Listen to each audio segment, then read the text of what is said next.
Unfortunately, its true purpose is something much more entertainers and celebrities, by virtually every metric imaginable, this planet is in very good health.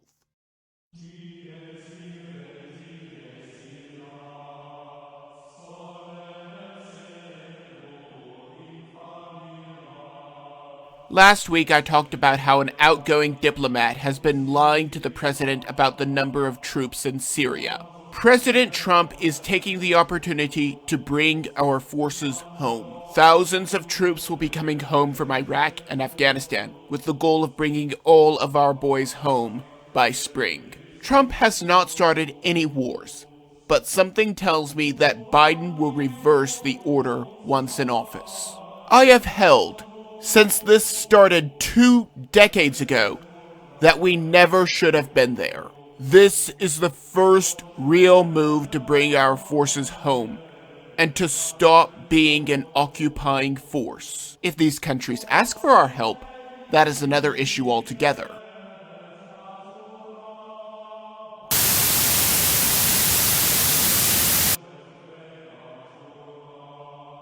Kyle Rittenhouse is out on bail after he turned himself in. A big fundraising effort was made to get his bail, and multiple big names answered the call. Ricky Schroeder was among them.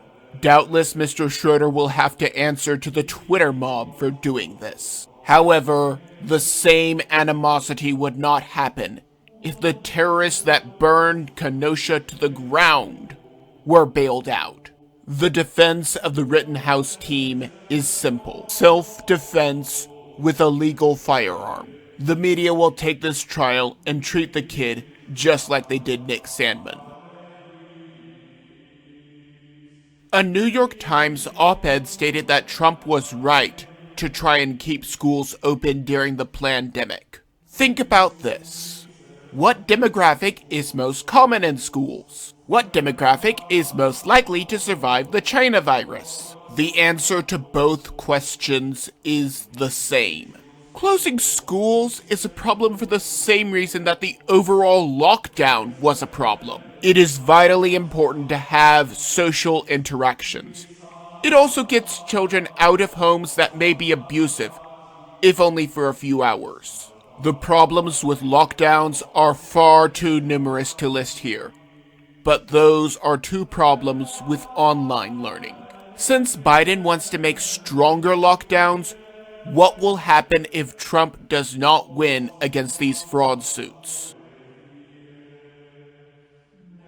Georgia and Nevada are bringing the myriad of charges of voter fraud to court, and the American people will hear firsthand all of the many illegal actions that were done during the counting, such as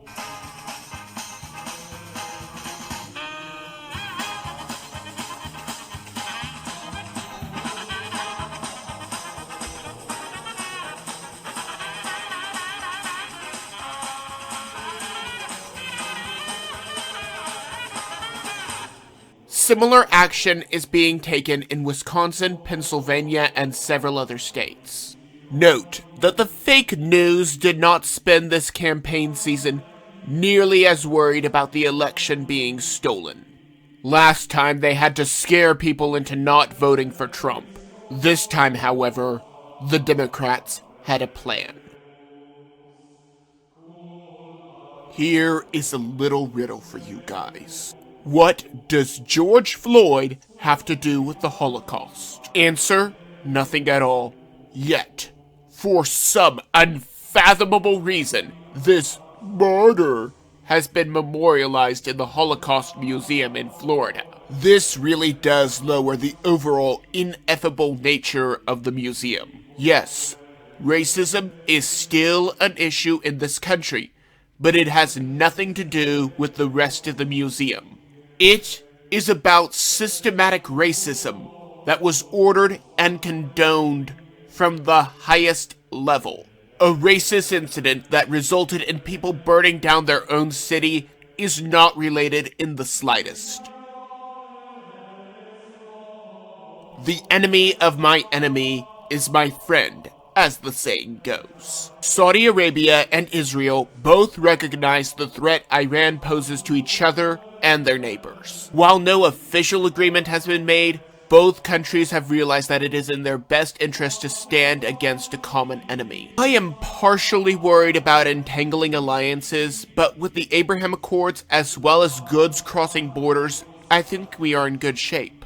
If Biden becomes president, all of this glorious work could be undone. Peace does not make a profit for the military-industrial complex.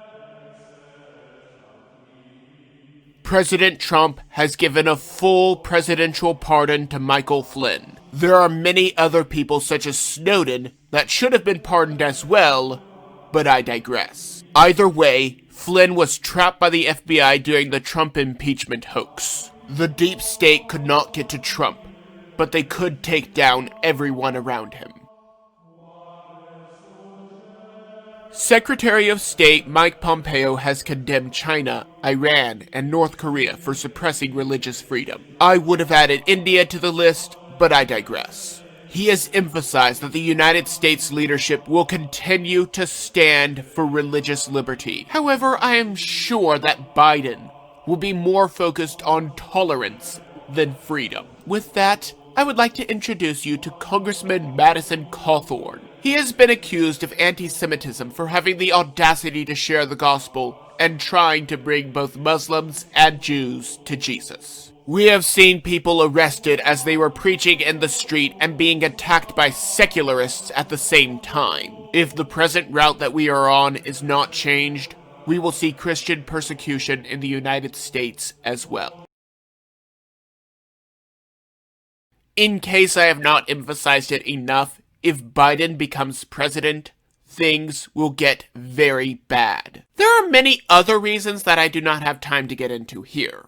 Now, I want you to imagine your grandparents for a moment. I want you to think about the last time that you saw them. Biden chose Ezekiel Emanuel to be a member of his coronavirus task force. This man believes that anyone who is over the age of 75 is a burden on society and delivers no utility. Translation: these people need to stop getting benefits from society and stop living. Maybe I'm just blowing smoke. Maybe I'm completely off my rocker, but that is just my opinion.